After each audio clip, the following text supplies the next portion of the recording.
Bom dia, bem-vindas, bem-vindos, bem-vindes para o nosso segundo dia do seminário Direitos e Histórias, 11 de novembro, 11 horas. Vamos agora para a nossa mesa de encerramento, com um título que se denomina Acervos Plurais, Arquivos na História e no Direito.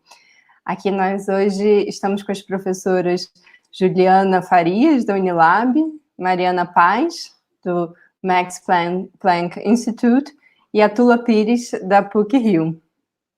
Bom, depois eu vou apresentando cada uma de vocês, conforme eu for passando a palavra, mas vamos começar. A Juliana começa? Vou apresentá-la, e aí depois a palavra é sua, tá bom, Juliana? Então, Juliana Farias, ela é professora adjunta nos cursos de licenciatura em História e bacharelado em Humanidades da Unilab, campus dos Malês, na Bahia, no programa também de Estudos Africanos, Povos Indígenas e Culturas Negras da Universidade do Estado da Bahia, e no programa Doctorant Unique Lettres da Universidade do Dakar, Senegal. Doutora em História Social pela USP, possui graduação em História pela Universidade Federal Fluminense e também graduação em Comunicação Social, mestrado em História Comparada pela Universidade Federal do Rio de Janeiro. Bom, e entre seus trabalhos publicados estão os livros Mercados Minas, Africanos Ocidentais na Praça do Mercado do Rio de Janeiro, No Labirinto das Nações, que foi prêmio do Arquivo Nacional de 2003, e também Cidades Negras, Africanos, Crioulos e Espaços Urbanos no Brasil Escravista. E também Mulheres Negras no Brasil, Escravista e do Pós-Emancipação, de 2013. Bom, um currículo longo, bem denso, um prazer tê-la conosco. Muito obrigada. Bom, e agora a palavra é sua, Juliana. Obrigada. Bom, obrigada, Viviane, né, pelas palavras e pela apresentação. Obrigada também a Crislane pelo convite para participar aqui da mesa. É uma grande satisfação de também compartilhar a mesa com a Mariana, mais uma vez, né? A gente tem participado de algumas mesas, a gente ainda não se conheceu pessoalmente, né, mas virtualmente. Mas também estamos distantes, né? E também de compartilhar a mesa com a Tula, que eu também estou conhecendo hoje, enfim. Então, obrigada por vocês, também quem está assistindo. Bom, eu, né, na hora de pensar, né, o que falar aqui na mesa, né, falando de acervos e pensando um pouco das interconexões entre história e direito, né, eu estou falando como historiadora, então, assim, eu vou falar desse lugar. O direito aparece, de alguma forma, nas minhas pesquisas, enfim, mas, então, e nas pesquisas mais recentes, e o que eu vou apresentar agora, tem sido também um aprendizado recente, sobretudo porque eu estou, né, o que eu vou falar é sobre minhas pesquisas no Senegal, no período, nas primeiras décadas do século XIX, e tem muitas especificidades, ainda que nesse momento fosse uma colônia francesa, né, e a França ela tivesse um código, né, o chamado Código Noir, o Código Negro, que foi instituído desde 1685 para pensar, né, para regular a escravidão nas suas colônias, ele nunca chegou a ser aplicado no Senegal.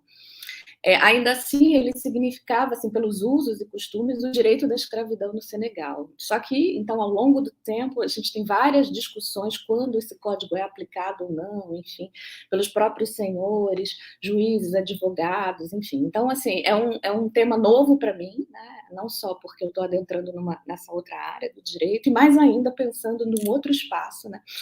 Já que até mais ou menos 2018, vamos dizer assim, as minhas pesquisas eram mais ligadas ao Brasil, né?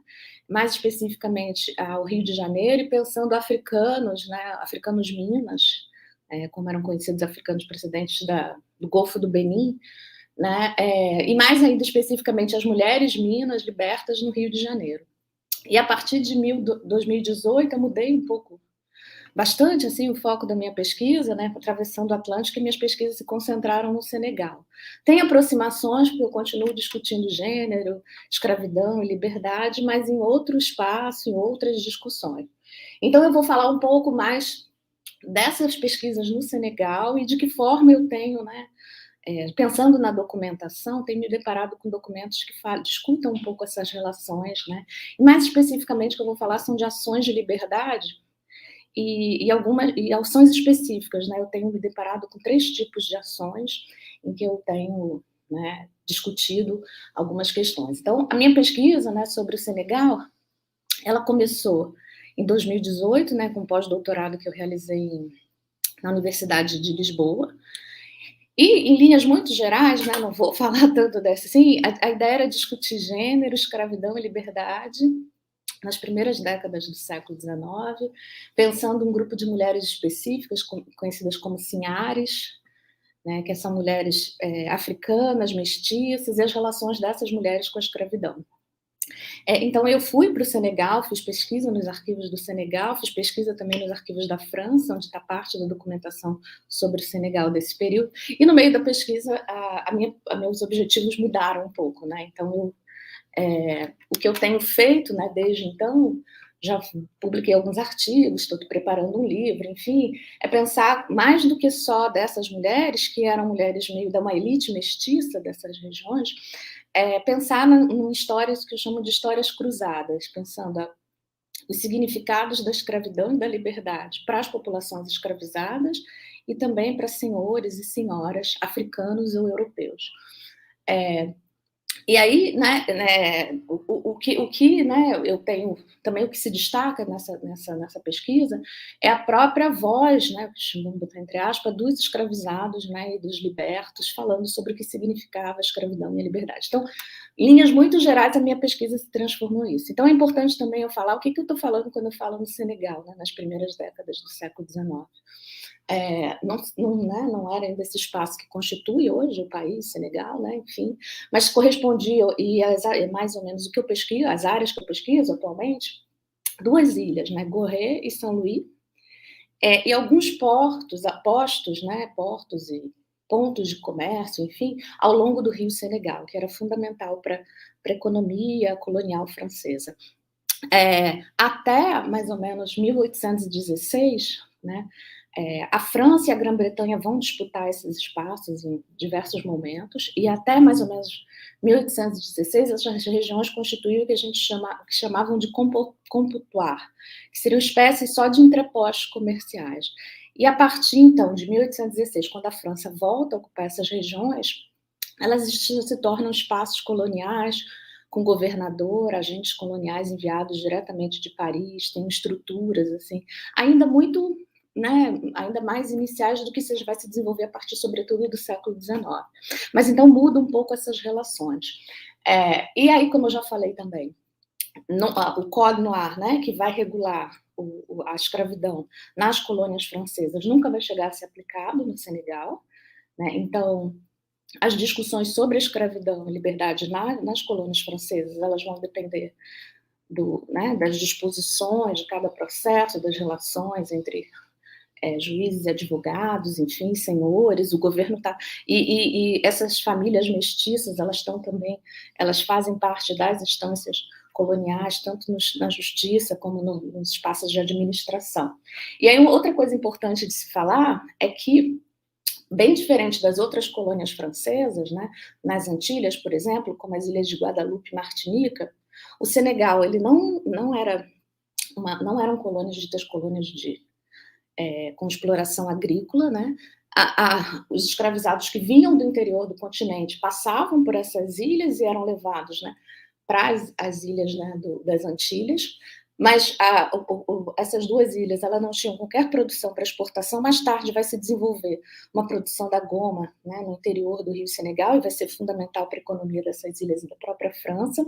Mas as 2 ilhas, por exemplo, juntas, né, em 1800, na década de 40, elas contavam 18 mil a população total, entre escravizados, livres, libertos, europeus, enfim, 18 mil a população total das duas.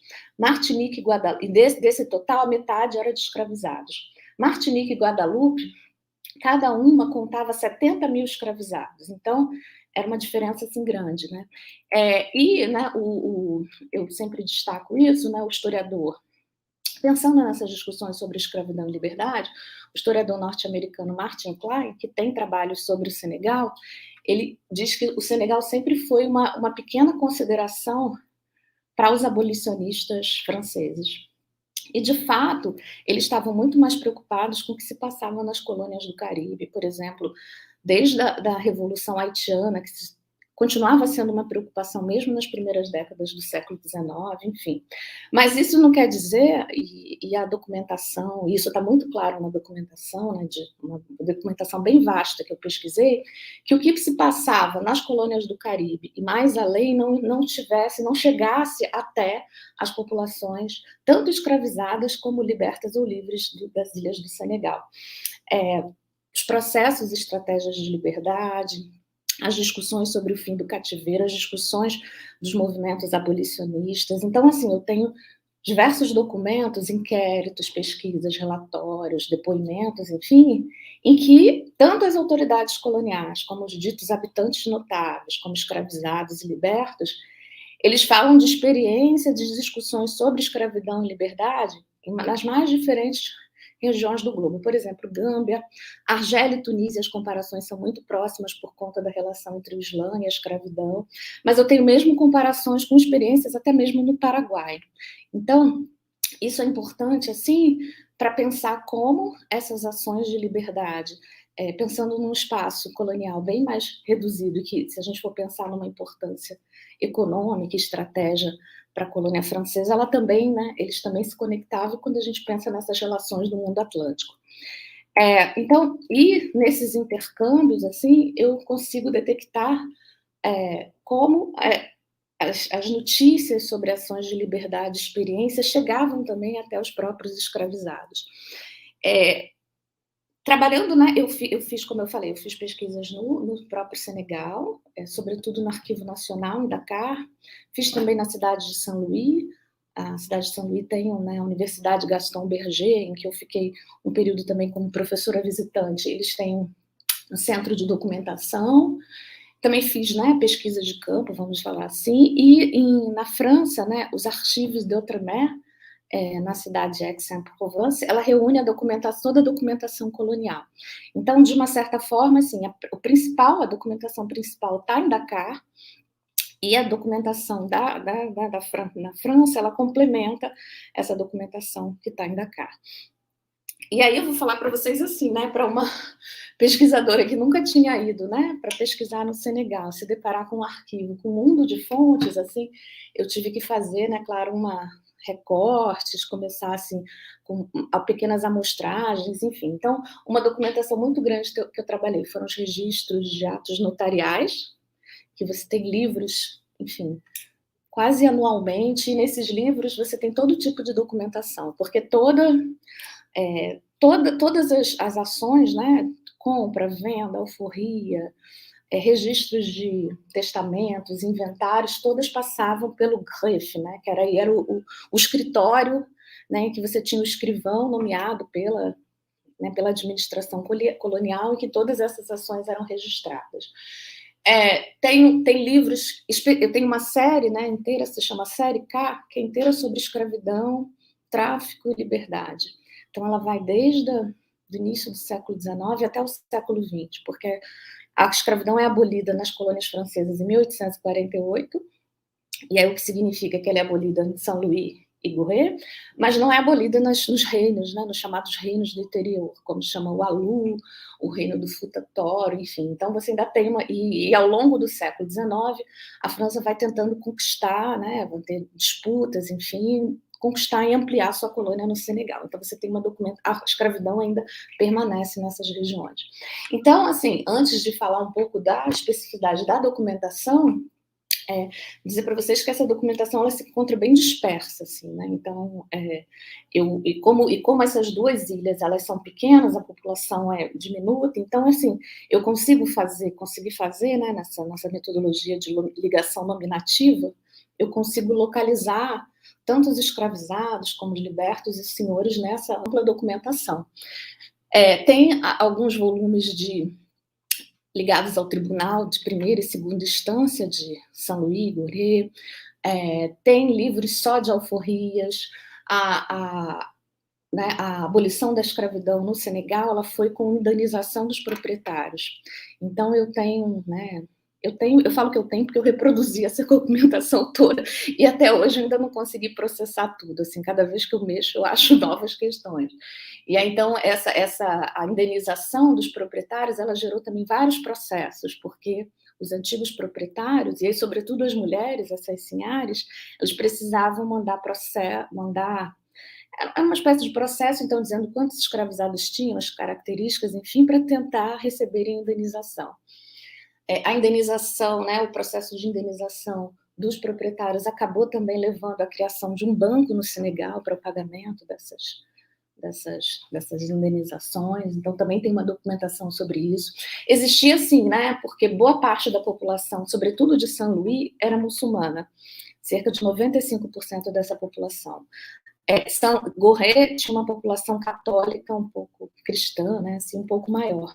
E essa população muçulmana, ela era um pouco mais resistente a fazer os registros, sobretudo os registros ligados a essas instituições coloniais, e seguia muito mais as práticas, né, e ao próprio direito muçulmano. Mas, assim, não existe assim, eu até participei de uma mesa comparando com as áreas colonizadas pelos portugueses, se existia, né, uma documentação específica discutindo o direito, como tudo se passava dentro dessas instituições islâmicas, mas até o momento eu ainda não localizei.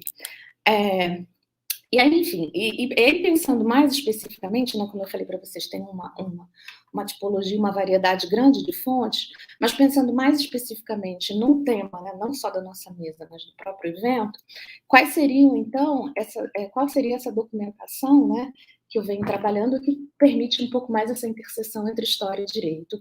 E aí, como eu falei, são algumas ações de liberdade, né, e essas ações, elas têm também situações específicas, enfim. Aí eu vou falar de 3 casos, 3 tipos, né, de lutas pela liberdade levada aos tribunais. Primeiro, aos tribunais de primeira instância e segunda instância das próprias das ilhas, né, de Saint-Louis e Gorée, e quando havia possibilidade de que essas ações fossem levadas à Corte de Cassação na França, né, a partir de advogados que eram considerados tutores e patronos, uma espécie assim, né, numa tradução do francês, dos escravos na colônia do Senegal.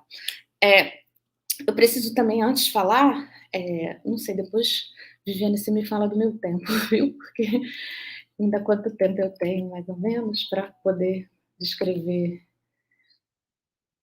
as ações. Né, como eu falei... Bonitinhos. 5? Ai, meu Deus, então vou falar muito rápido.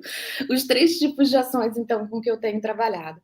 Primeiro são ações de liberdade, porque a partir de 1836, 2 ordenações reais que foram lançadas no Senegal permitiam o que se chama de rachat forcé, que era o resgate forçado, que os escravos pudessem comprar a sua própria liberdade e pudessem juntar o pecúlio para que esse pecúlio fosse usado para a compra da própria liberdade, não só a sua, como dos seus familiares. Algo um pouco semelhante ao que a gente vai ver com a lei do ventre livre aqui no Brasil.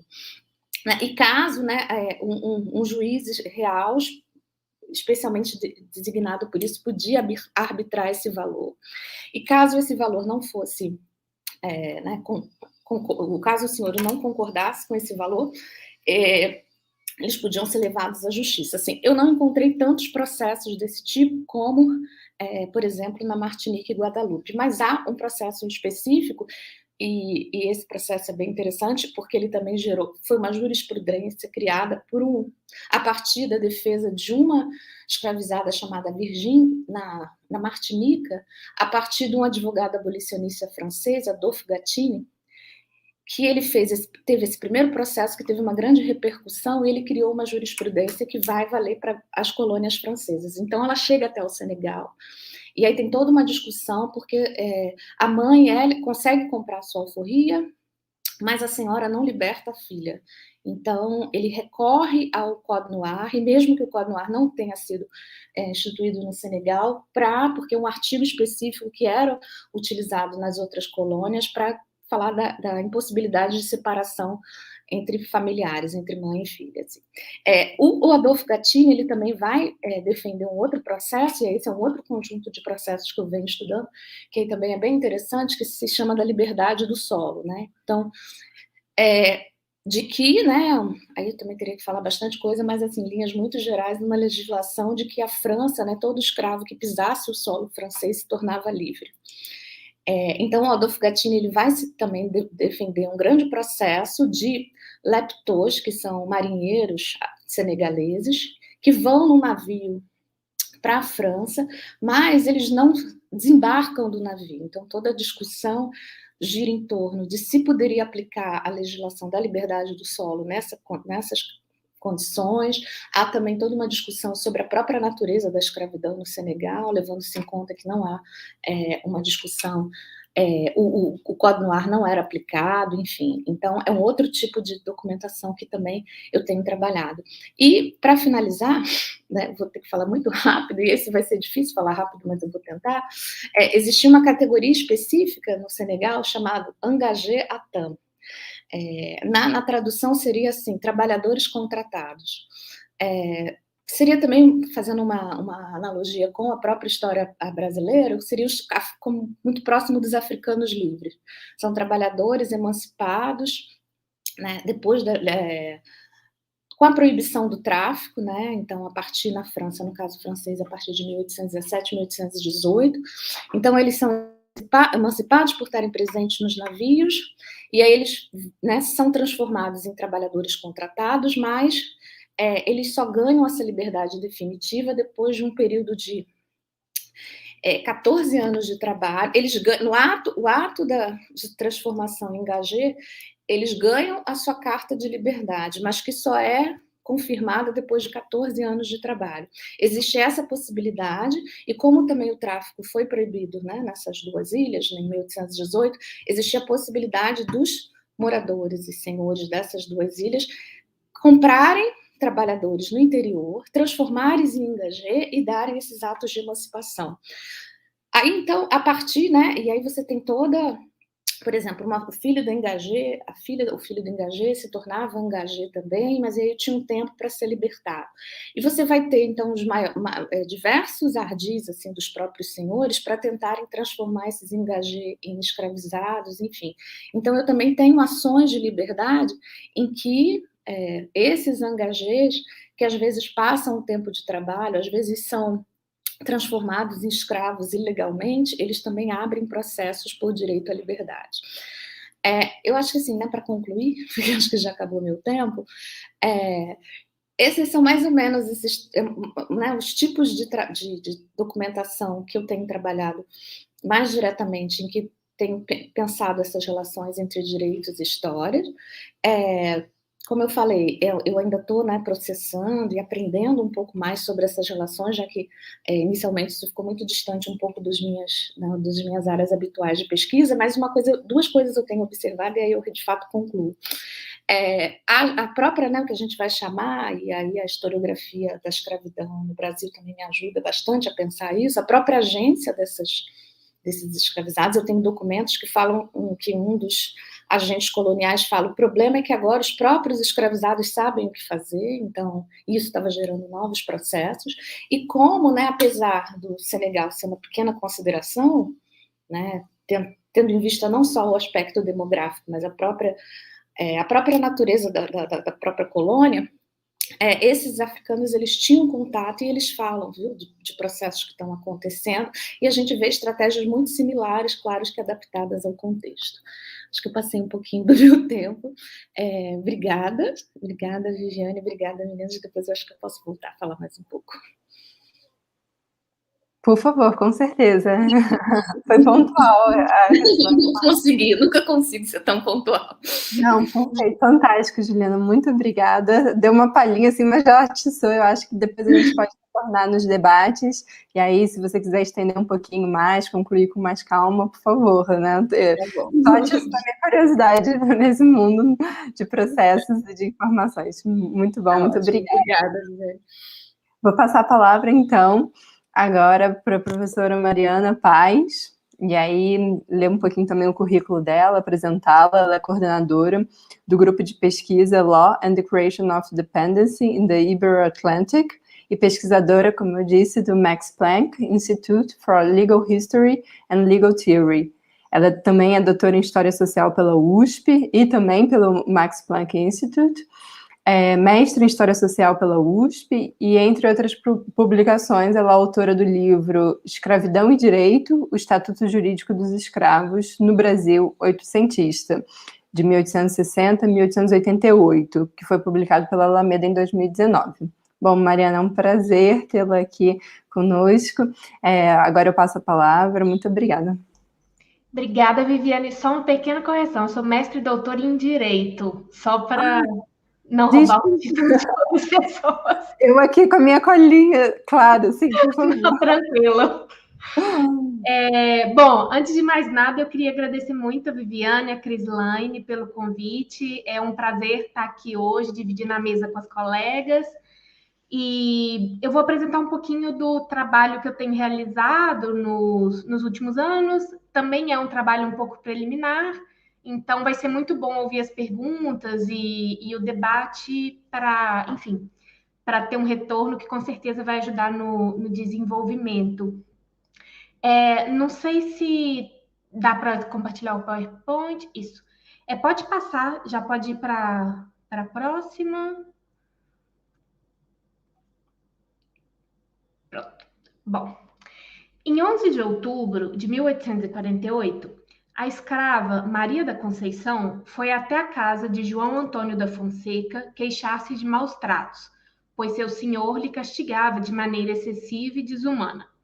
Diante dessa queixa, João Antônio foi no dia seguinte até o juiz de direito da Vila da Praia, em Cabo Verde, requisitar a liberdade de Maria Conceição, que seria paga por ele por esmola e amor de Deus. Para isso, requereu que a escrava fosse depositada em seu poder e fosse avaliada. Na semana seguinte, o juiz marcou uma audiência. Os árbitros foram escolhidos de comum acordo entre as partes, isto é, João Antônio e o senhor de Maria da Conceição.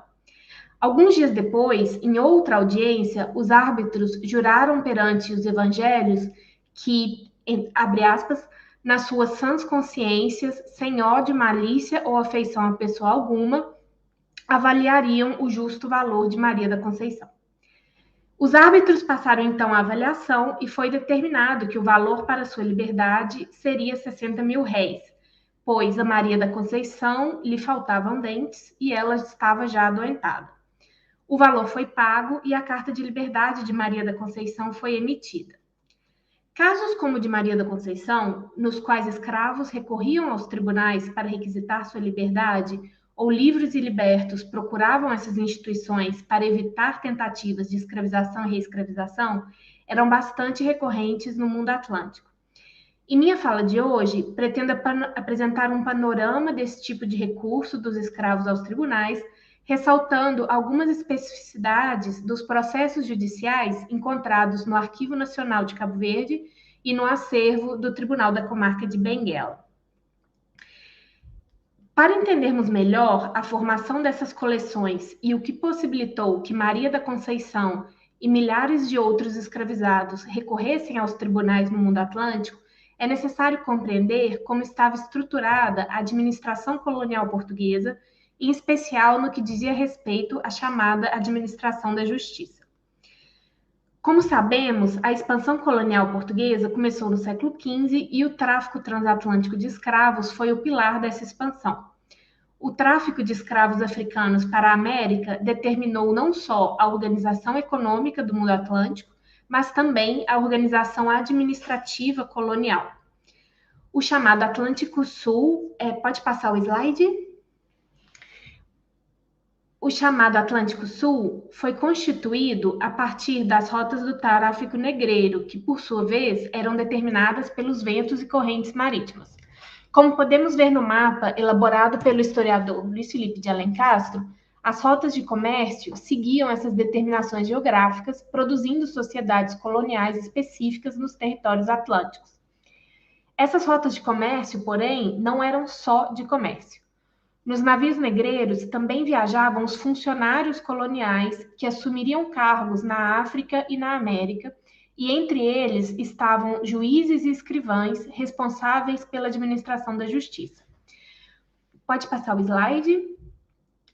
Como podemos ver nos mapas elaborados pelo historiador Nuno Camarinhas, as nomeações de juízes seguiam os padrões da circulação econômica. Havia os juízes que serviam no mundo atlântico e os que serviam na parte oriental do império. Salvo poucas exceções, não havia comunicação recorrente entre essas duas redes de nomeação de juízes. Por exemplo, um jovem juiz designado para atuar em Praia poderia ser promovido a uma vaga no Tribunal da Relação da Bahia e, em seguida, a uma no Tribunal da Relação de Lisboa, mas ele dificilmente passaria, por exemplo, pelo Tribunal da Relação de Goa. Assim, do ponto de vista dos funcionários encarregados da administração da justiça, também houve a constituição de um espaço atlântico, no qual esses funcionários circulavam, levando com eles não só suas bibliotecas jurídicas, mas também suas próprias concepções a respeito de como decidir e de como conduzir os processos judiciais. Outro pilar do comércio transatlântico de escravos eram os tratados de vassalagem impostos pelos portugueses às chefaturas africanas. À medida que se expandia a economia escravista na América, os portugueses promoviam guerras na África Ocidental, que tinham como um de seus objetivos impor os chamados tratados de vassalagem aos sobas e chefes dos diversos estados africanos. Além de inúmeras disposições sobre compra e venda de escravos, alguns desses documentos costumavam resguardar aos chefes africanos prerrogativas de administração da justiça e resolução de conflitos. Tal prática teve duas consequências. Uma foi a disseminação de práticas de escravização por meio da condenação criminal nas instâncias a cargo dos sobas e chefes, o que teve um papel importante no suprimento da demanda por escravos. E a segunda foi a constituição de espaços em que não somente atuavam os juízes coloniais portugueses, mas também outras autoridades na resolução de conflitos. Aqui, não só os chefes africanos tiveram papel de destaque, mas também os religiosos e tribunais eclesiásticos. Por exemplo, os indígenas escravizados ilegalmente na América Portuguesa costumavam recorrer à junta das missões para pleitear sua liberdade. Para lutar por sua liberdade, as pessoas escravizadas recorriam a essas diferentes instituições, a depender das possibilidades de acesso a cada uma delas. Assim, quando submetidos ao tráfico atlântico e forçosamente transportados à América ou a outros territórios coloniais, os escravos já tinham não só um conhecimento de que várias instituições operavam nos territórios coloniais, mas também levavam consigo concepções próprias do direito e da justiça, que foram determinantes nos processos judiciais. Pode passar o slide. Nas últimas décadas, os processos judiciais produzidos no âmbito da justiça secular portuguesa e, após a independência do Brasil em 1822, nos tribunais brasileiros, ganharam centralidade nas análises historiográficas. Desde aproximadamente a década de 1980, os processos judiciais passaram a ser percebidos como documentos por meio dos quais se poderia ter acesso à voz dos subalternos, às suas próprias concepções de vida e estratégias para alcançar objetivos de uma vida em melhores condições. Ademais, são documentos ricos em descrições sobre o modo de vida dessas pessoas, relatos não facilmente encontrados em outros tipos de documentos. Os historiadores brasileiros, pioneiros na análise desses documentos na historiografia em língua portuguesa, deram aos processos judiciais em que se discutia a liberdade de alguém o nome de ações de liberdade. Esses processos eram vistos por essa primeira geração de historiadores como evidências de que os escravos lutaram por sua liberdade de maneiras mais variadas do que as fugas e as revoltas. Além disso, tais documentos também mostrariam que nos últimos anos da escravidão no Brasil, os tribunais foram arenas de lutas nas quais os escravizados puderam avançar suas demandas por direitos e onde suas ações adquiriram um significado político e fundamental no processo de abolição da escravidão. Nos anos seguintes, avançou-se muito na análise dessa documentação. Inicialmente focados no Rio de Janeiro, tais estudos avançaram para outras regiões do Império do Brasil e também para o período colonial. Outros aspectos desses processos judiciais foram então trazidos à tona. Passou-se a perceber que as chamadas ações de liberdade eram, na verdade, processos de escravidão, já que na maioria dos casos, o que elas evidenciavam era tentativas de escravização ou reescravização ilegal.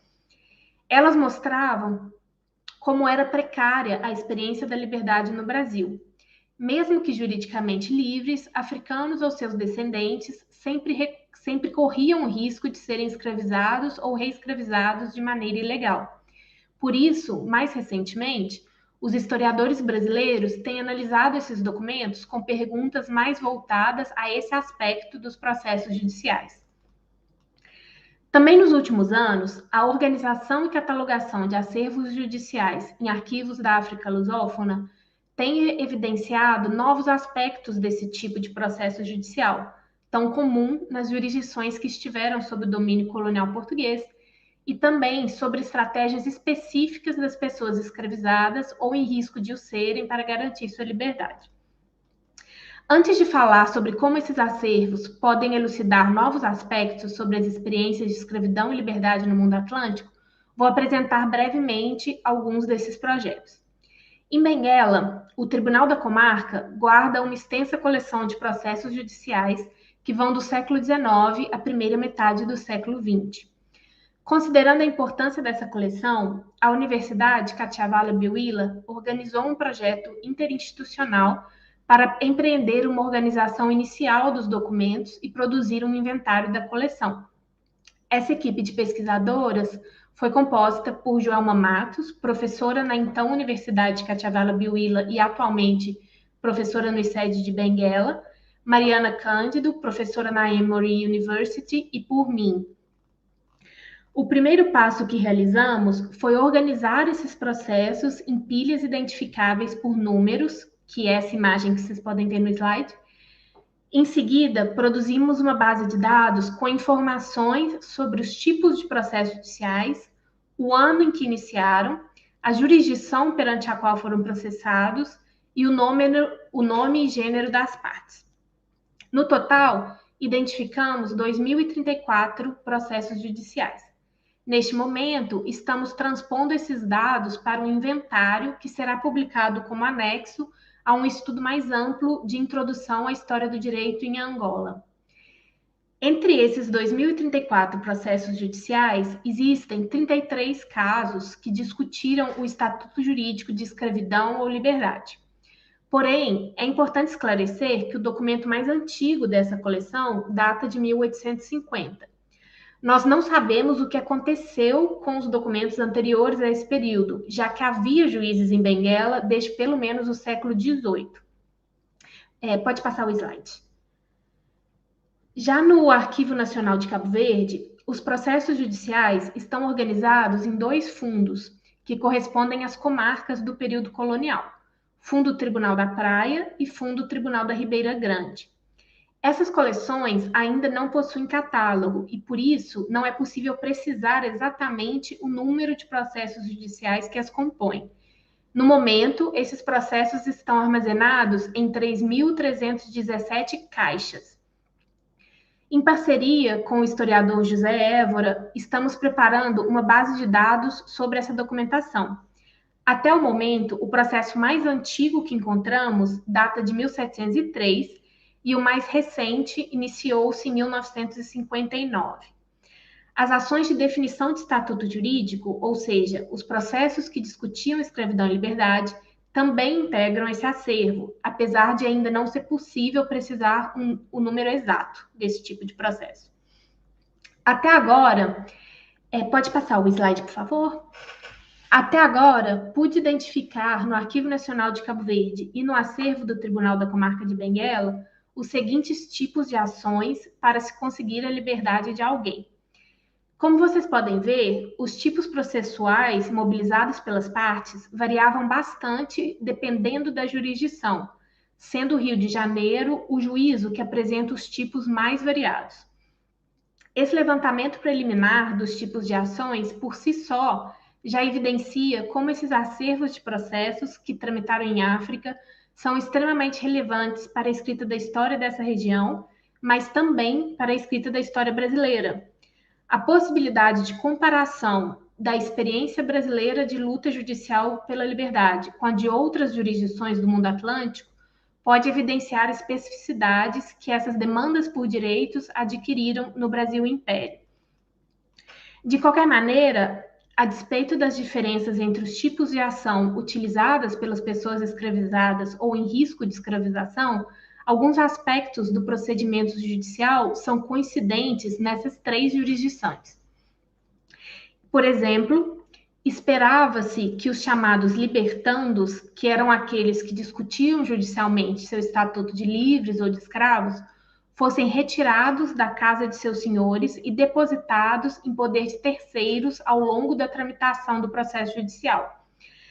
A ideia por trás dessa medida era proteger o escravo, retirando-o do poder imediato do senhor, evitando assim que nele fosse descontada a possível ira que o ajuizamento de um processo judicial poderia causar. Também as mulheres eram depositadas quando iniciadas ações de divórcio.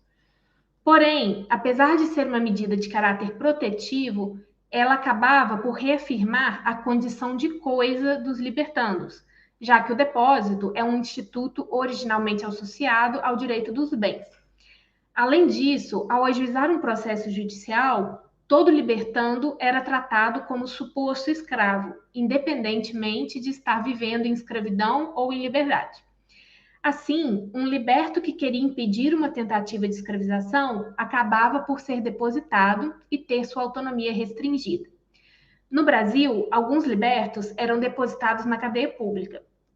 Além disso, também no Brasil, os libertandos depositados tinham que trabalhar e arcar com os custos de seu depósito, como alimentação.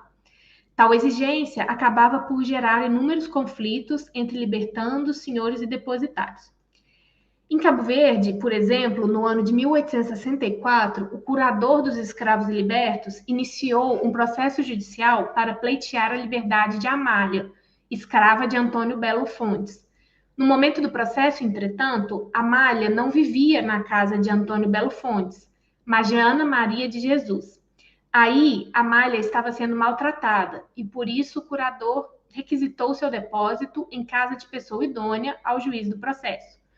O juiz determinou que Amália fosse depositada em poder de Carlos Cardoso de Melo.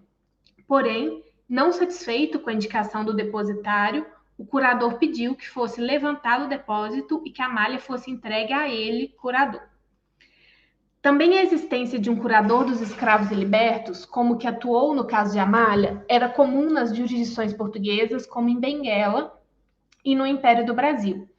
De presença instável até o século XIX, aparecendo em alguns processos e em outros não, com contornos mais ou menos definidos, essa instituição tinha como fundamento a ideia de miserabilidade dos escravos. No direito português do Antigo Regime, havia um grupo de pessoas chamado de pessoas miseráveis. Eram eles os escravos, os indígenas, as mulheres e as crianças. Em razão de sua condição de suposta fragilidade, essas pessoas deveriam ser representadas pela coroa em processos judiciais. Como essas pessoas estavam em condições de subordinação e inferiorização, entendia-se que não poderiam articular diretamente seus pleitos à administração colonial. Assim, o representante da coroa deveria falar por elas, levar seus pedidos aos tribunais e zelar por seus direitos.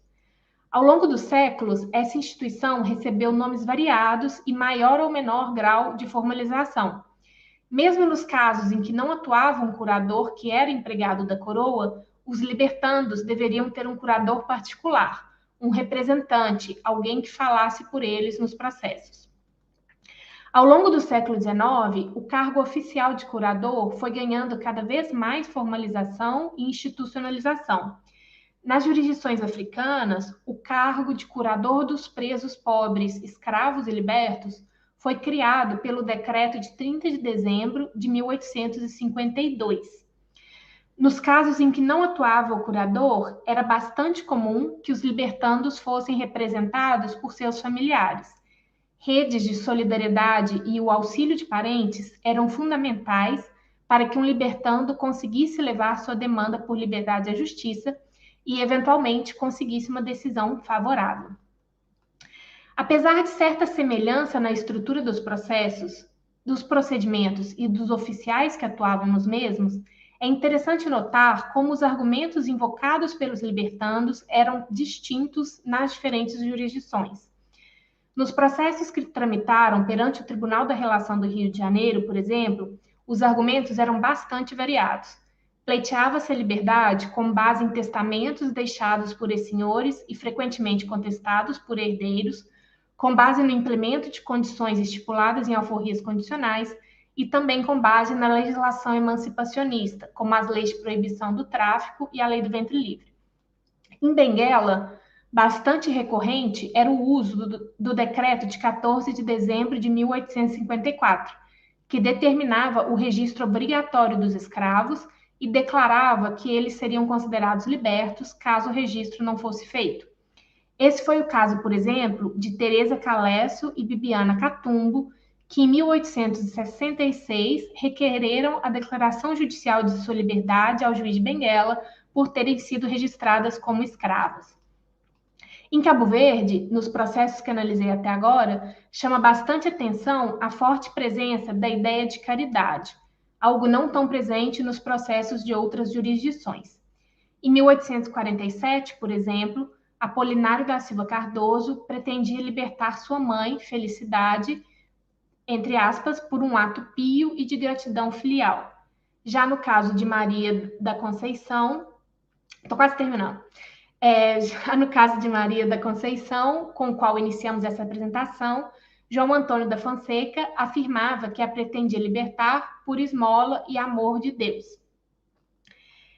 Outra característica marcante em Cabo Verde é a presença do arbitramento.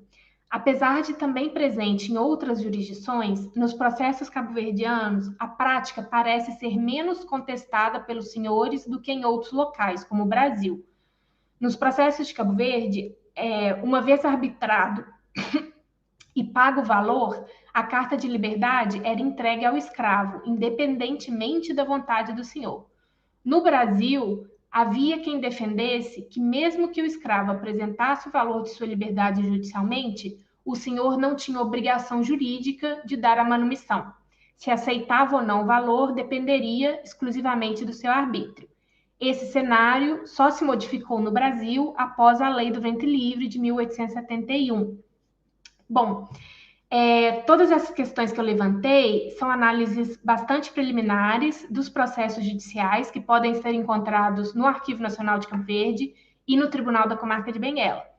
Porém, ainda que iniciais, eu acredito que esses resultados apontam para um grande potencial dessa documentação, não só para a história de Cabo Verde e de Angola, mas também para a história do mundo atlântico de uma maneira mais geral.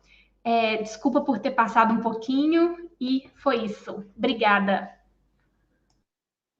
Imagine, Mariana, fantástico. Muito obrigada, fascinante, gente.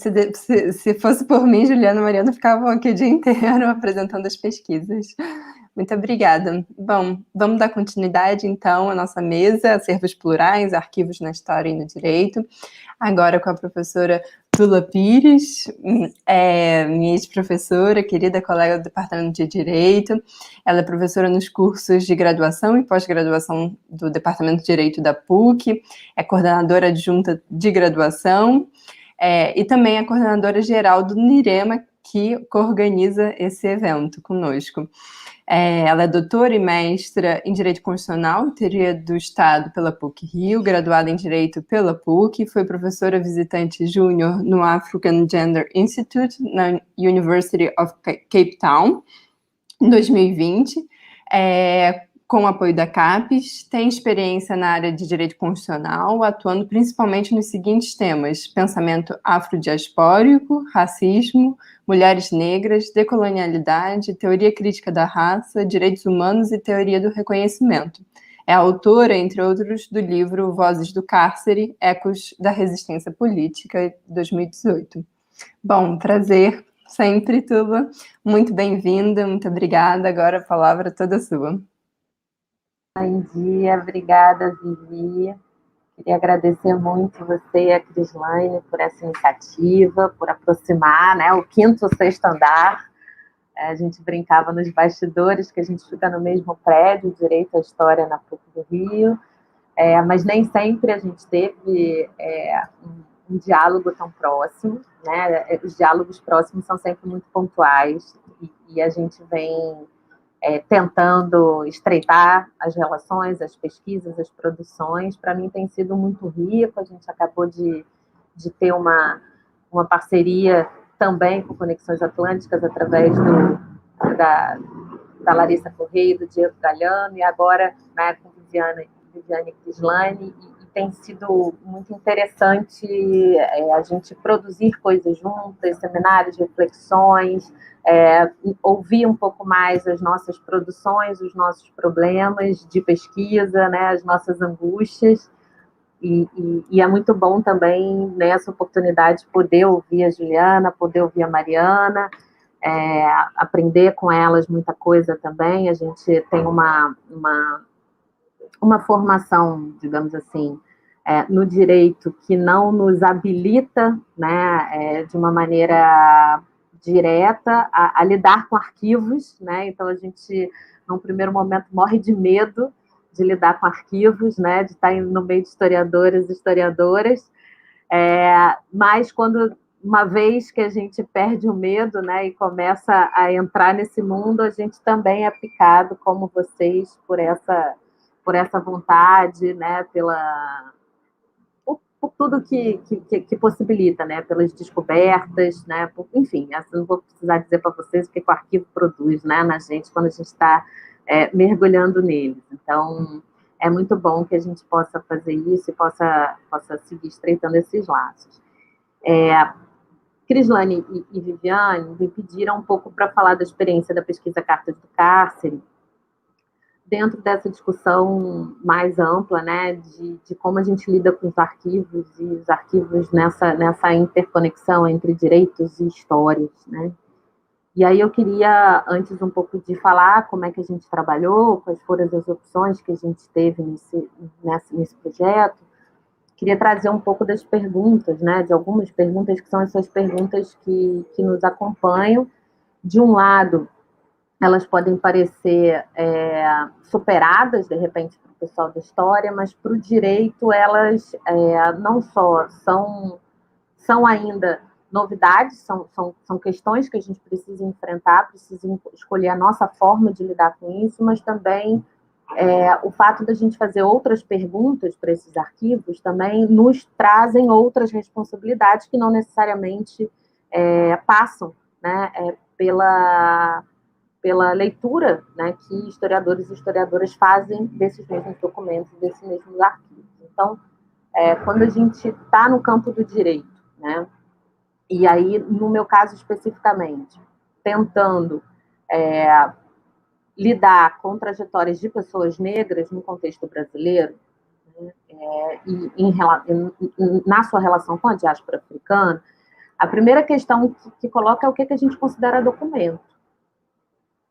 Aquele documento que é válido. Talvez seja a primeira pergunta da aula de metodologia do curso de História, mas no direito a gente precisa fazer, né? Por quê? Porque os documentos oficiais que normalmente nos são apresentados no direito como documentos válidos, eles são obrigatoriamente documentos que fazem mediação sobre as nossas existências, né? A gente não só não existe em completo, não existe em primeira pessoa nesses documentos, como eles fazem mediações que são colocadas não só, por exemplo, a partir de como as nossas falas aparecem em processos, por exemplo, né? Quando a gente vai numa sessão de julgamento, quando a gente vai numa audiência, a gente sabe como é que as nossas falas são traduzidas nos processos, né? Não é do jeito que a gente fala que vai, né? É o juiz que determina aquilo que ele quer que fique sedimentado nos autos, né? Então, a gente fala a nossa versão sobre as coisas, aquilo que a gente tem a dizer sobre aqueles fatos,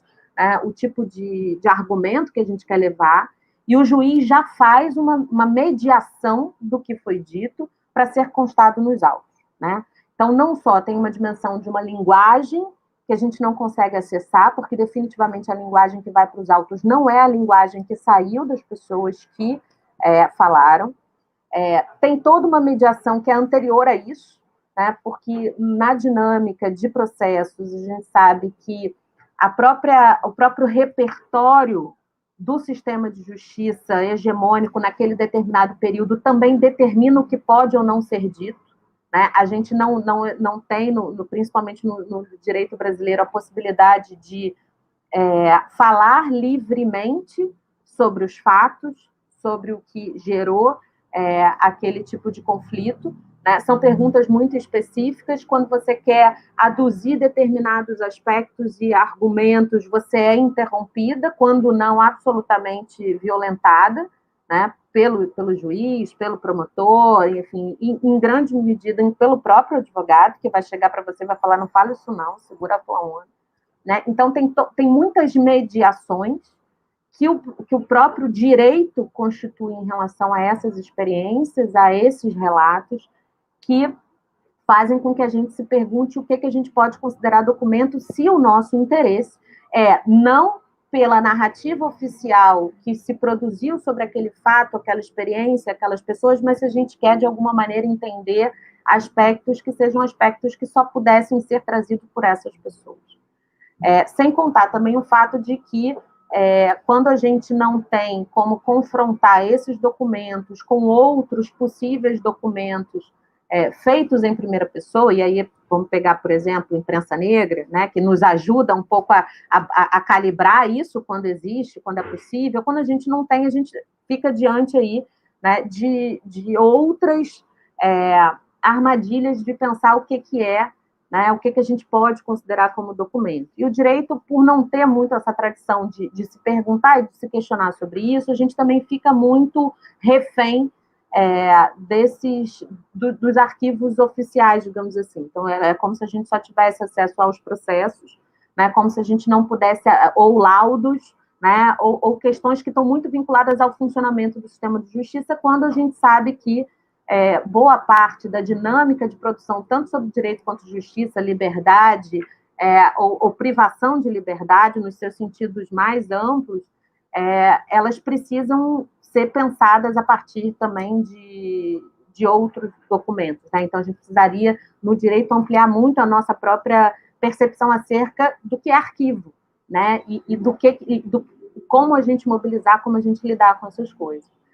Além disso, a gente precisa também levar em consideração o fato de que essas mediações, eu estou chamando de mediação, mas a gente está falando propriamente de castração mesmo, né, dessa fala, dessa existência, das trajetórias, das narrativas, daquilo que as pessoas vivenciam e fazem, elas não podem também ser tomadas como uma limitação que nos impeça de não só ampliar a imaginação política sobre esses períodos, sobre esses eventos, sobre essas circunstâncias, sobre esses conflitos, mas, ao mesmo tempo, como é que a gente assume essas limitações e consegue, a partir de assumir essas limitações, ampliar essa imaginação política, né? Exatamente porque a gente precisa considerar que os documentos oficiais, eles, em regra, vão trazer uma visão depreciativa, uma visão que é desumanizadora de pessoas, né? E isso é o que a gente pode considerar de primeira, né, em primeiro plano, quando a gente lida com esses documentos. A gente não vai, desde os documentos produzidos por autoridades coloniais às autoridades da colonialidade. Então, se a gente bota como pano de fundo, né, desses documentos oficiais produzidos no âmbito do sistema de justiça, a ideia de colonialismo jurídico, a gente vai conseguir não só entender mais as limitações, e por isso eu volto à minha primeira pergunta, o que a gente vai considerar documento, porque no final das contas, se a gente leva isso ao extremo, a gente fica, bom, mas então eu vou fazer o quê, né? Vou olhar para onde, né? Se eu não posso sempre acessar em primeira pessoa essas pessoas, né? Nem sempre isso é possível, principalmente quando a gente está falando de períodos históricos mais antigos. Quando a gente está, por exemplo, no âmbito de comissões da verdade, né, mais recentes, a gente ainda teve a oportunidade de chamar essas pessoas e de entender o que essas pessoas tinham a dizer em primeira, né, de primeiro plano, nas suas próprias palavras, né, com a sua própria experiência, mas nem sempre isso é possível. E como é que a gente lida com isso, como é que a gente trabalha com isso, não só confrontando o que essas pessoas têm a dizer sobre esse período, né, sobre a própria interpretação que fazem sobre a realidade nesse período, sobre direito, sobre justiça, sobre liberdade, e aí as perguntas que a gente vai fazer são distintas entre si, dependendo do que a gente esteja olhando, mas também aprender a assumir as limitações das fontes e trabalhar a partir delas, né? Isso eu acho que a gente precisa ainda avançar muito no direito, e a gente tem aprendido muito com o pessoal da história. Eu, pelo menos, sou, né, aquela assídua do grupo de historiadores e historiadoras negras, fico ali atrás do povo para ver se eu aprendo alguma coisa de vez em quando. Não dá para ler tudo de todo mundo, mas fico ali, né? Quando dá, a gente vai, a gente escuta os eventos, quando dá, consegue investir uma e outra, porque eu acho que vocês têm um amadurecimento maior sobre essas reflexões, e isso nos ajuda a trazer, né, para a discussão no campo do direito, quando a gente olha para tudo isso, uma percepção mais interessante.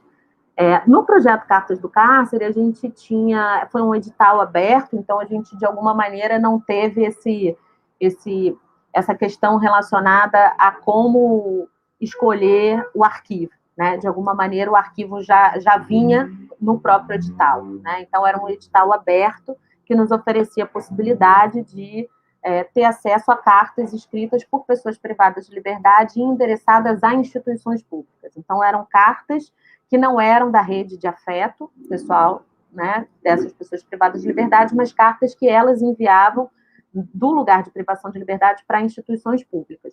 Era um acervo que pertencia à Ouvidoria Nacional de Serviços Penais, do Departamento Penitenciário Nacional, que queria entender melhor esse fluxo, né, porque uma das principais funções da ouvidoria acaba sendo um pouco dar um fluxo em relação a essas cartas que recebem, muitas delas com demandas, outras com denúncias, entendendo como funciona o sistema prisional no Brasil. A gente pode, né, já antecipar que a gente está falando de coisas muito graves, né, de coisas muito sérias, e a ouvidoria queria um pouco, não só aprimorar o fluxo dessas cartas, mas ter um quadro mais geral, tanto das demandas quanto das denúncias que se apresentavam, porque o corpo de funcionários da ouvidoria é muito restrito, o trabalho é muito grande e faltava tempo de reflexão sobre esse acervo. Então, eles tinham um acervo que era muito rico para pensar a administração penitenciária brasileira, mas eles não conseguiam se dedicar, e aí abriram esse edital.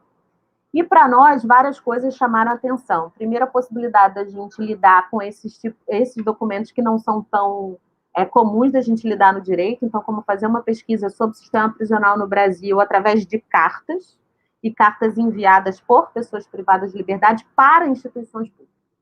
Então, a gente tem algumas experiências. O Instituto Nelson Mandela, aqui no Rio, por exemplo, é um instituto que recebe muitas cartas, e a gente tem trabalhos feitos a partir dessas cartas também, que a gente já dialogava, mas a gente não tinha acesso a pessoas privadas de liberdade nessa performance de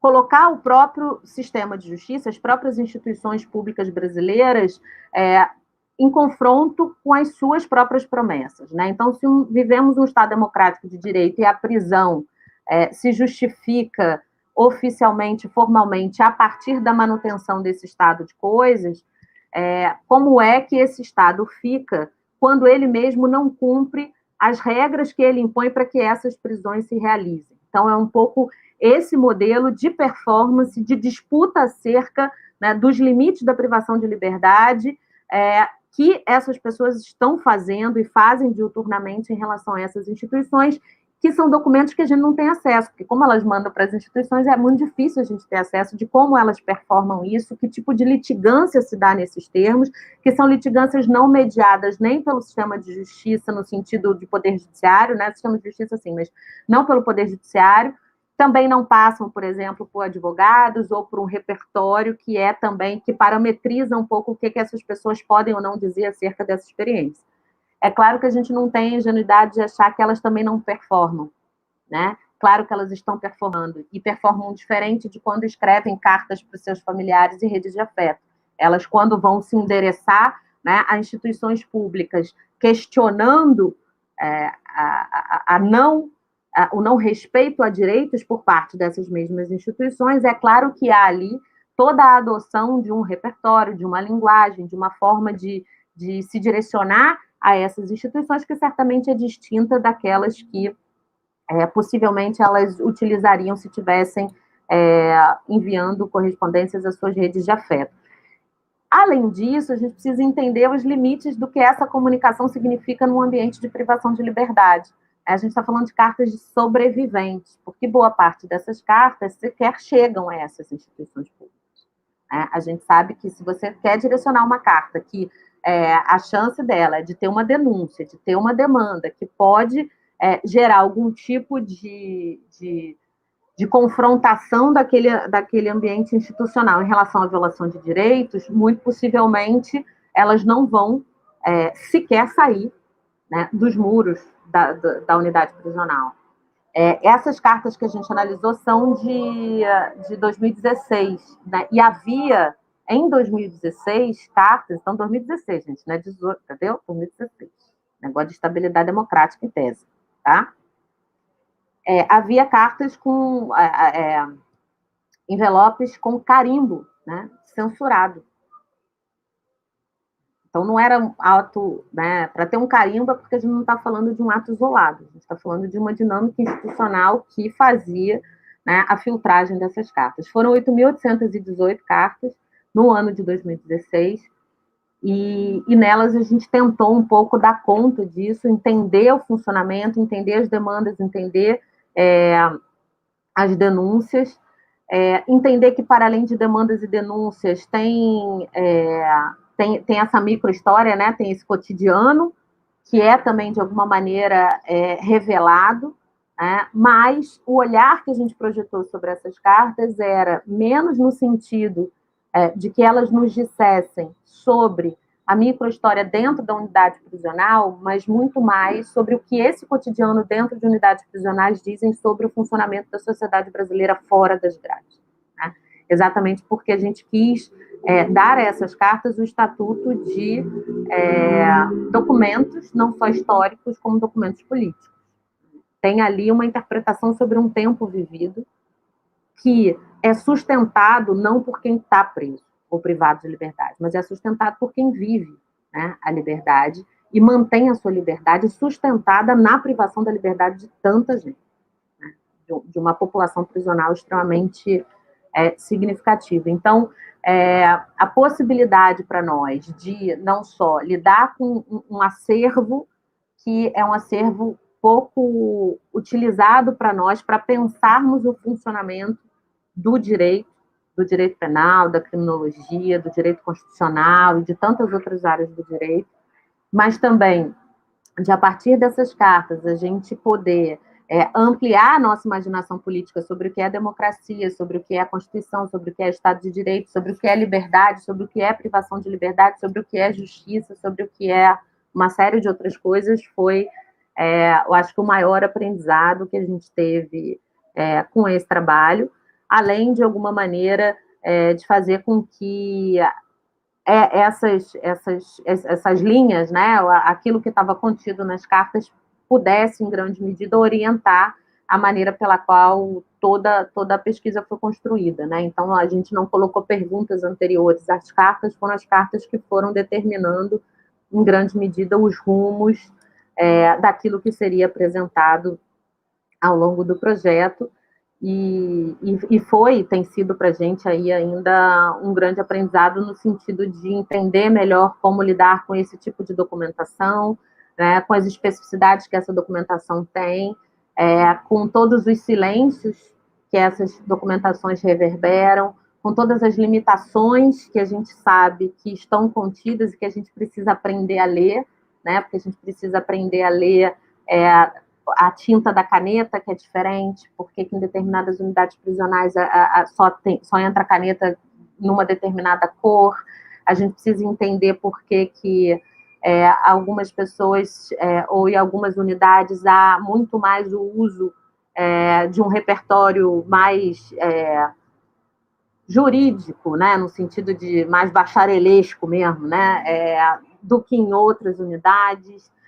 A gente precisa entender o que significa o fato de algumas unidades terem mais cartas coletivas do que cartas individuais, e uma série de outras coisas, né? Cotejar com uma série de outras coisas, entender qual é o momento daquela ouvidoria, entender se houve ou não inspeção da ouvidoria em momentos anteriores àquela carta aparecer, e o que isso tem a dizer, o que aquilo pode reverberar, enfim.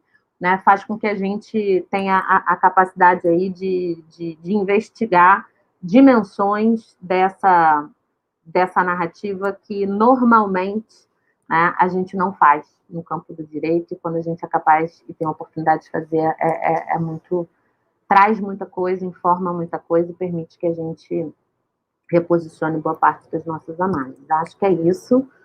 Acho que eu não sei se eu estou tentando ficar no tempo, porque se eu for entrar nas cartas, a pessoa vai se empolgar, não é, Brasil? Eu acho que estou chegando no meu limite, não é isso? Então, fica para o debate, gente. Obrigada. Pontualíssima, perfeito, Tula, obrigada. Enfim, diversas considerações. Eu, aqui no meu papel de mediadora, vou me controlar um pouco, porque já estou cheia de perguntas.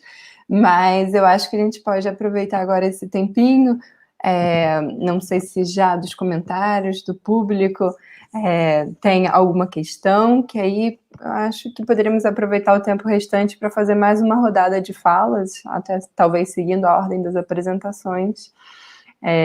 Olha, a Cris já tem uma primeira pergunta. Ouvindo a Tula, fiquei pensando nessas mediações, as violências do arquivo oficial, seu poder silenciador, sobre negros, negras, também são um problema teórico na história? Tula, se você quiser, acho que a gente pode inverter a ordem, se você quiser começar, eu vou até aproveitar, na onda, aqui aproveitando a questão da Cris, que acho que duas coisas muito interessantes que você acabou de mencionar, e agora está fresco, eu vou aproveitar e falar, mas que primeiro, que talvez seja algo óbvio, né, mas que eu fiquei pensando agora, te ouvindo, te escutando, que o direito é uma profissão cujo objeto de trabalho são arquivos, são processos, nessa obviedade, imagina, mas às vezes, óbvio, tem que ser dito. E essa carência enorme na nossa formação de saber ler, de saber mexer, de saber abordar um arquivo, as fontes, todo o processo é um arquivo, se a gente for pensar, né? Não importa se civil ou criminal, enfim, uma carência enorme também da nossa formação. E também uma segunda coisa que agora também fresquinha te ouvindo, é interessante essa pluralidade de vozes que você resgatou, que o projeto de vocês resgatou, de um grupo que talvez nenhum outro órgão no país pudesse fazer uma avaliação tão pertinente do sistema de justiça, né, quanto aqueles que estão submetidos ao sistema prisional. Então, assim, é uma avaliação que é feita por eles e que a academia acaba absorvendo, interpretando, né, uma maneira conjunta de abordar politicamente também o funcionamento do sistema de justiça no país. Bom, então acho que ficam essas minhas duas questões, a da Cris. Também, Juliana e Mariana, se quiserem, acho que a gente pode fazer até uma rodada interna, esperando que o público também se anime, mas fiquem à vontade, por favor. Eu posso comentar a pergunta da Cris? Claro. Que, pensando muito, a Tula, principalmente no início da fala dela, ressaltou bastante esse caráter dos processos, que existe uma mediação muito grande, etc, etc. E eu estou totalmente de acordo. Como eu disse, houve um momento em que as pessoas, em que via-se ali a voz dos subalternos, né? Eu acho que a gente já passou um pouco dessa fase, mas o que eu acho interessante nos processos é que eles têm descrições de fatos tão minuciosas que, por aquelas descrições de fatos, pelas atitudes que as pessoas tomavam perante determinadas situações, eu acho que a gente consegue ter acesso ao que elas entendiam como certo, como errado, como que devia ser feito ou não. Então, eu, pelo menos na minha pesquisa atualmente, considerando isso, né, esse caráter forte da mediação, do arquivo oficial, etc., eu acho que um caminho muito rico é prestar atenção nessas descrições dos acontecimentos nos processos. Não sei o que as colegas acham disso. Eu queria falar também, mas não sei se a Tula vai falar. Porque você tinha perguntado primeiro a Tula, né? Pode ir, Gilda. Não, eu acho que essa também é uma grande questão, inclusive eu usei a palavra vozes, mas botei entre aspas, né, quando eu estava falando, porque, né, não sei, eu tenho trabalhado, né, para entender esses significados da liberdade e da escravidão, e aí quando a gente trabalha com essa temática, pensando então como historiadora, e historiadora pensando na escravidão no Brasil, enfim, como a gente praticamente não tem narrativas, né, autobiográficas, ou mesmo em primeira pessoa, como a gente tem, por exemplo, nos Estados Unidos, várias publicações, enfim. E como nós, historiadores sociais, assim, né, se eu posso me classificar dessa forma, a gente vem há muito tempo já tentando, né, perceber essa agência, o protagonismo, enfim, essa voz, né, que não sei se é a palavra mais adequada, a partir de processos, dessa documentação, desse arquivo oficial, né? E como a gente tem que pensar nesses filtros, nessas mediações, enfim. E aí também a Tula falou que uma possibilidade disso também é comparando fontes, né? Enfim.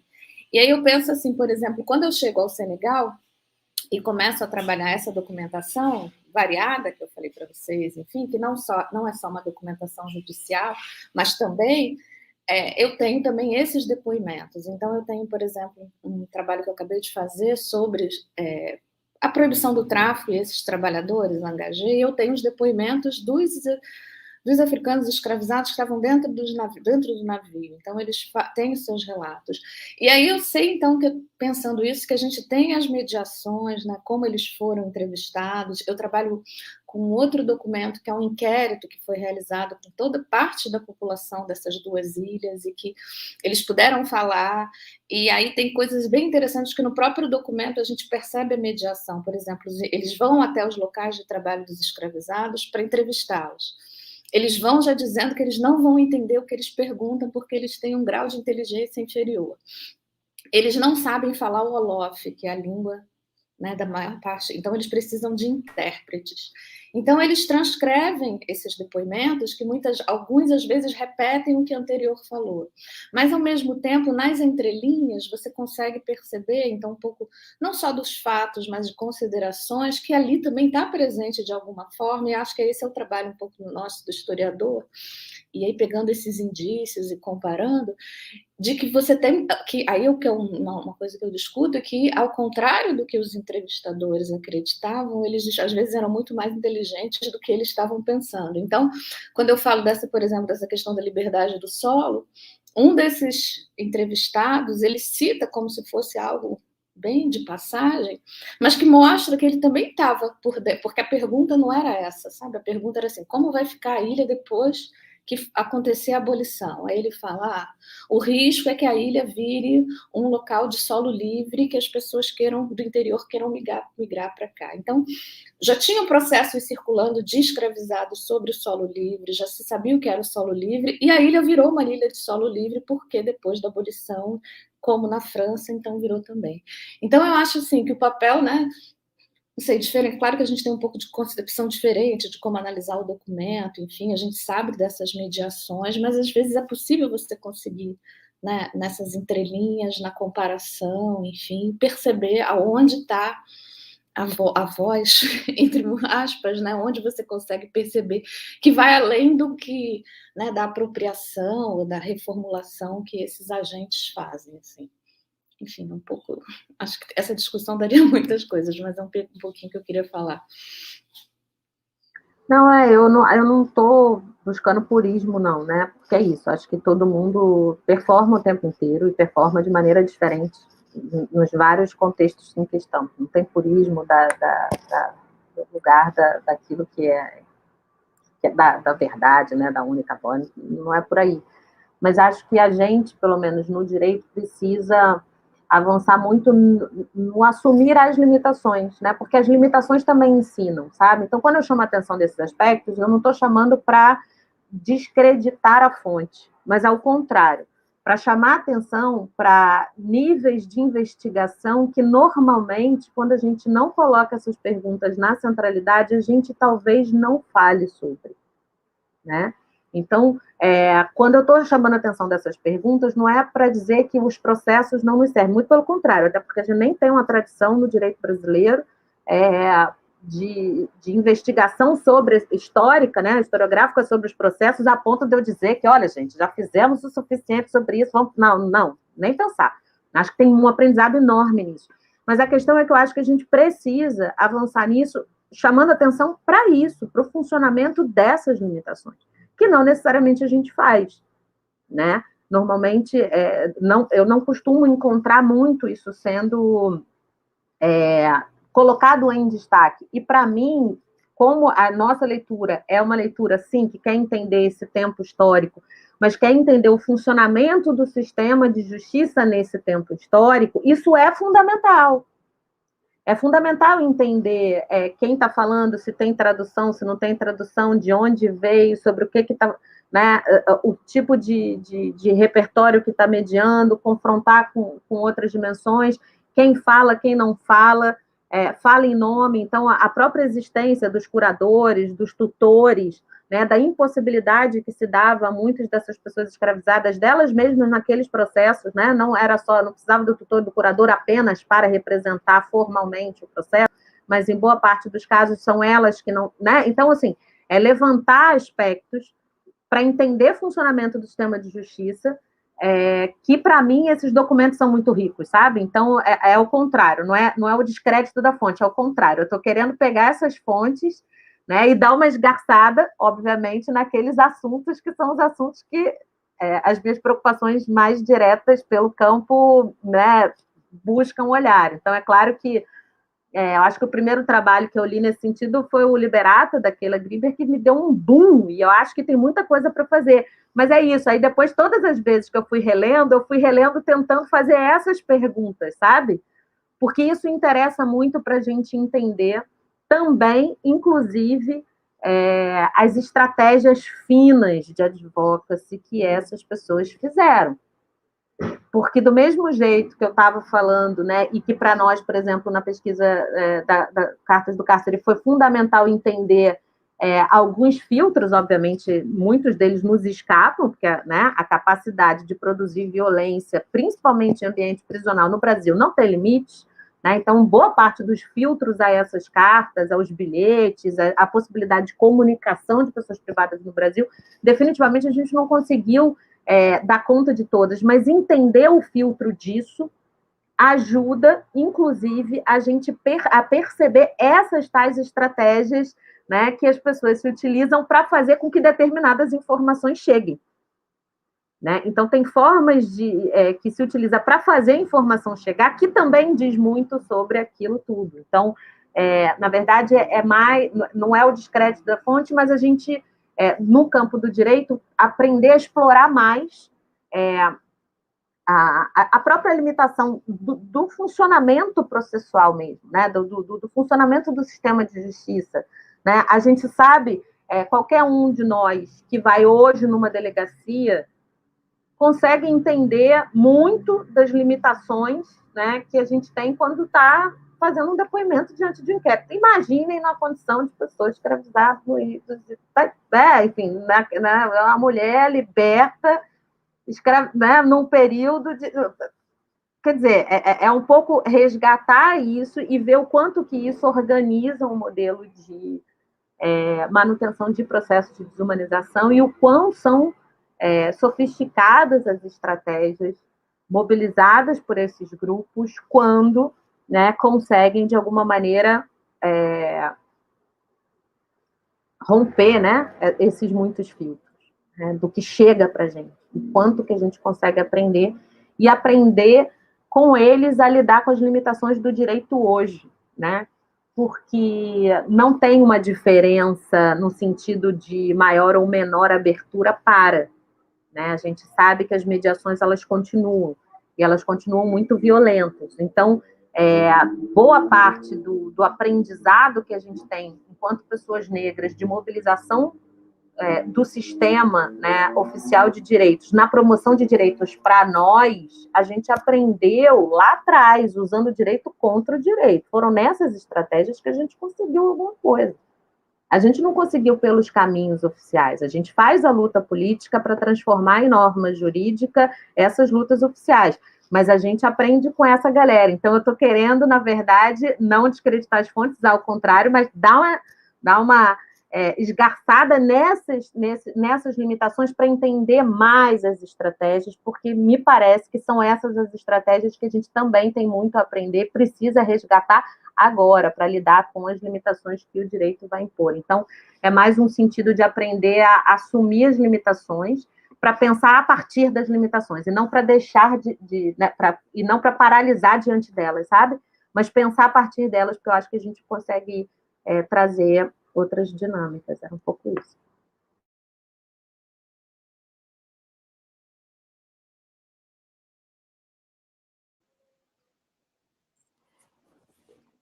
Ecoando o Rudá, vou também falar excelentes apresentações. Mais uma vez ele agradece a organização do evento pela oportunidade. Tem outras, não? Esther, obrigada pela palestra, maravilhoso. Cris tem alguns comentários também. Concordo com vocês, são dois esforços conjuntos, reconhecer a estrutura do sistema, seu peso, e ler a contrapelo e achar vozes, estratégias, como a história social nos ensinou, e acho que já fazia.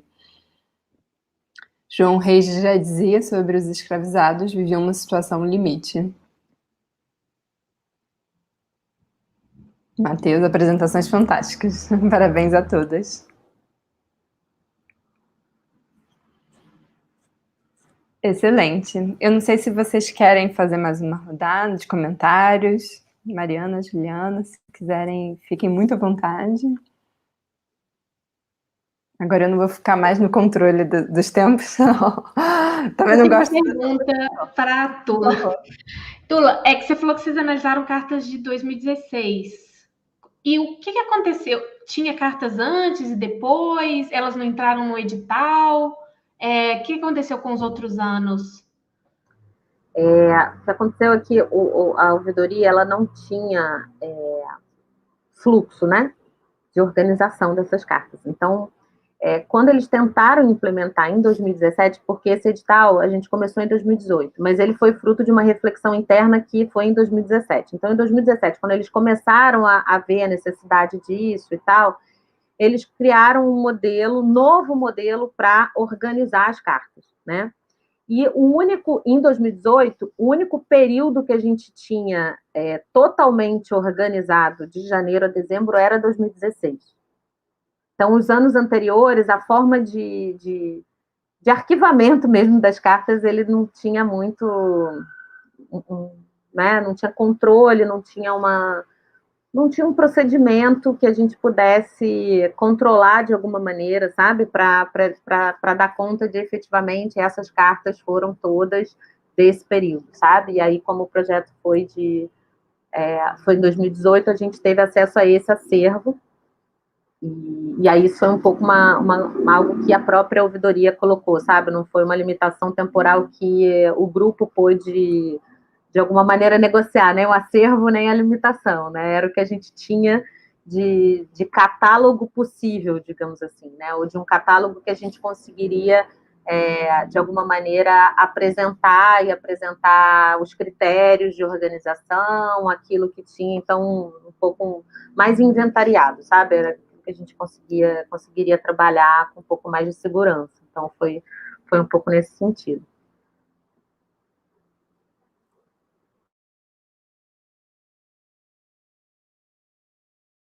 O Rudá deixa uma questão, ele disse, e são essas estratégias que, em alguma medida, permitem a construção e a modificação do próprio direito, né? Muito interessante a proposta da professora Tula.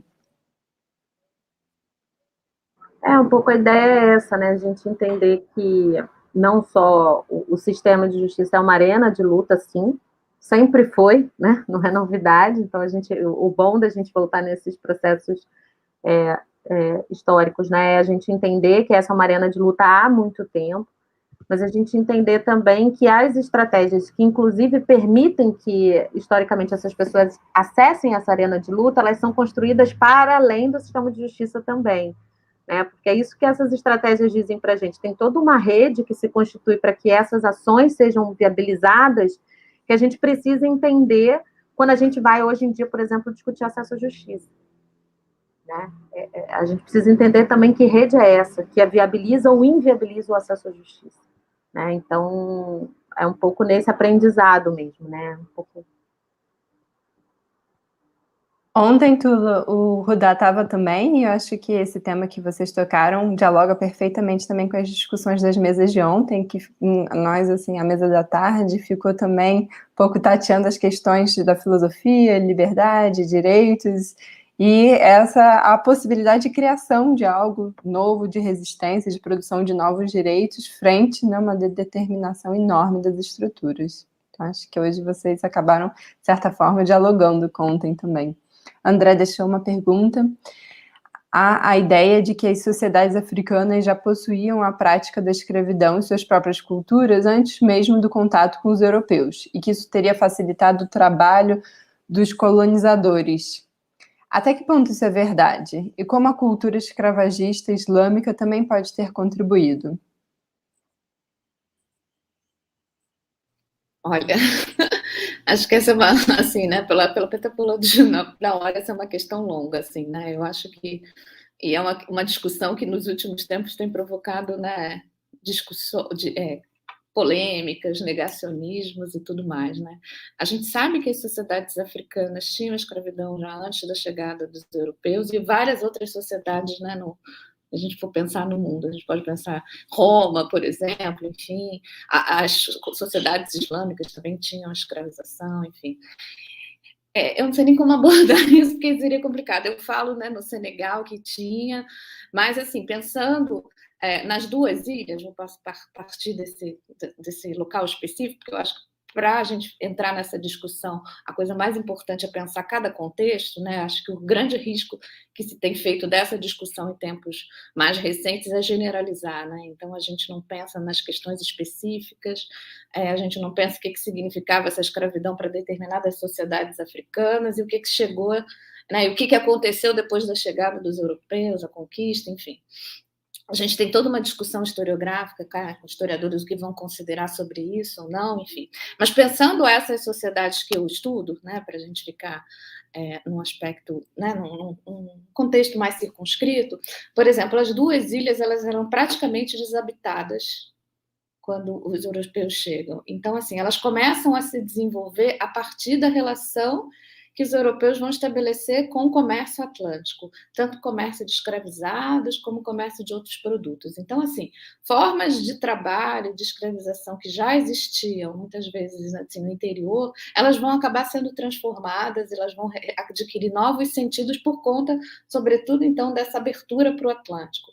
Porque aí essas ilhas elas vão se desenvolver, ou novas relações de trabalho, novas necessidades, digamos assim. Aí a gente vai ter aspectos diferenciados, assim, que tipo de trabalho esses escravizados que vivem ali vão desenvolver ou não, se eles têm, por exemplo, uma autonomia muito maior, um grupo, que aí é o que eu tenho pesquisado, que são esses marinheiros, chamados leptões, eles passam 6 a 8 meses no ano sozinhos fazendo negócios no Rio Senegal. Então, assim, eu acho que é um outro tipo...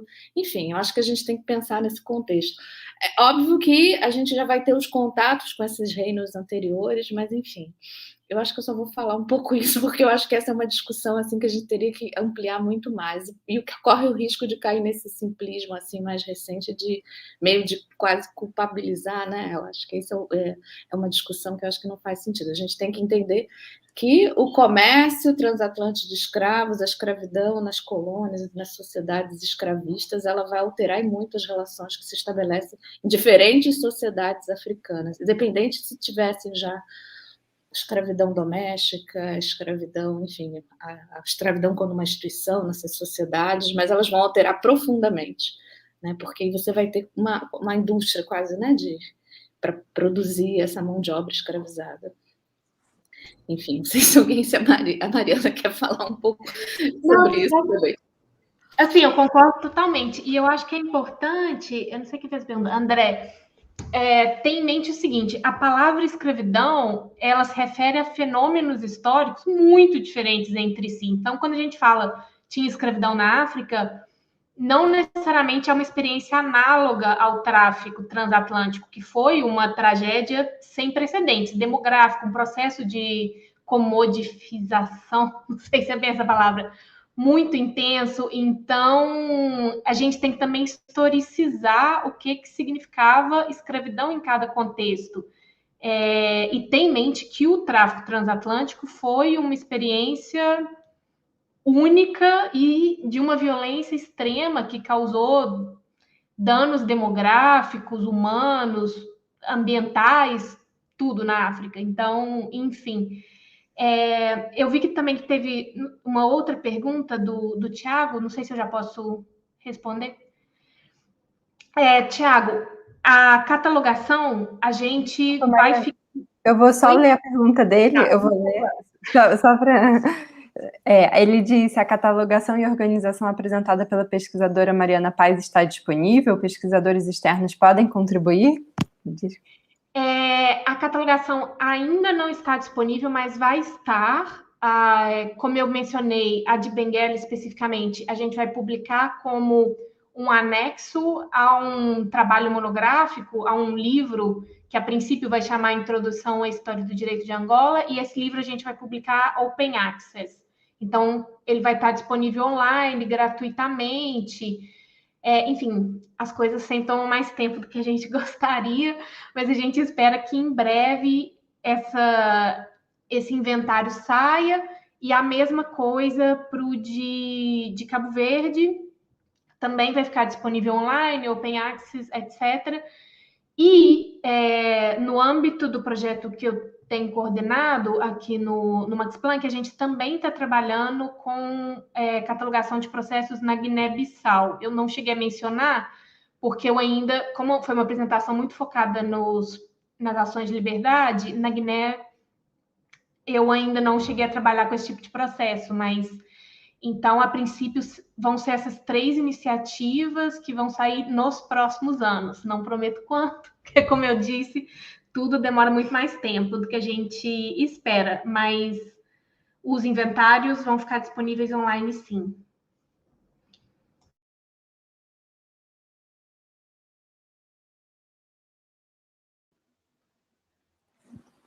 Ótimo. Eu não sei, esperar um pouquinho, não sei se o público quer fazer ainda mais uma pergunta. Eu vou só lembrar alguma coisa para quem está assistindo pelo YouTube, que para depois nós podermos gerar o certificado é necessário se inscrever lá no site, tá, gente? Então aí, pensando também as discentes de que, né, estão a fim de horas de atividade complementar, não esqueçam de... Como eu sou coordenadora adjunta de atividade complementar, por favor, não se esqueçam de se inscrever para depois apresentar o certificado e não ficar chorando, né? Bom, temos novos comentários. Sim. Deixamos lá o site. Obrigada, Cris. Bom, gente, eu vou então iniciar os agradecimentos. Assim, fechamos com chave de ouro mesmo. Maravilhosa essa mesa de encerramento. Só me deu vontade ainda de ficar aqui e de ano que vem trazê-las de volta, permanecer em diálogo também. Pesquisas muito interessantes, muito importantes, enfim, assim. E ontem eu falei numa das mesas que foi muito especial para mim e eu acredito que para a Cris também, conseguir organizar esse evento ainda aqui no final do ano, meio aos trancos e barrancos, nesse esquema de novembro, mas depois, assim, né, de 2 anos praticamente sob esse regime de solidão da pandemia, sem encontrar nenhum dos colegas, enfim, distante, assim, ter construído isso com a Cris esses últimos quase um ano aí que a gente está em diálogo, trazê-las, conhecê-las. Ontem as mesas foram também excelentes, estar aqui com a Tula, revê-la depois de um tempão, assim, foi para mim um dos momentos mais especiais desses últimos 2 anos. Agradeço muito e espero, enfim, ano que vem a gente poder dar continuidade. Quem sabe tornar esse seminário mais permanente, também esse diálogo com a história e o direito permanentes na PUC e também aí construindo já com as instituições de cada uma de vocês. Então, só tenho a agradecer mesmo.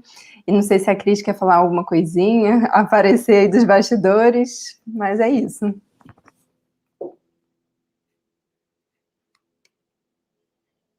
Não, tá ótimo, ela disse.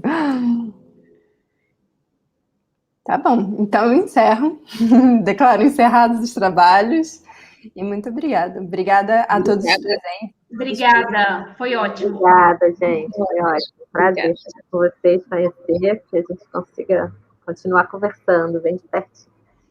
Isso.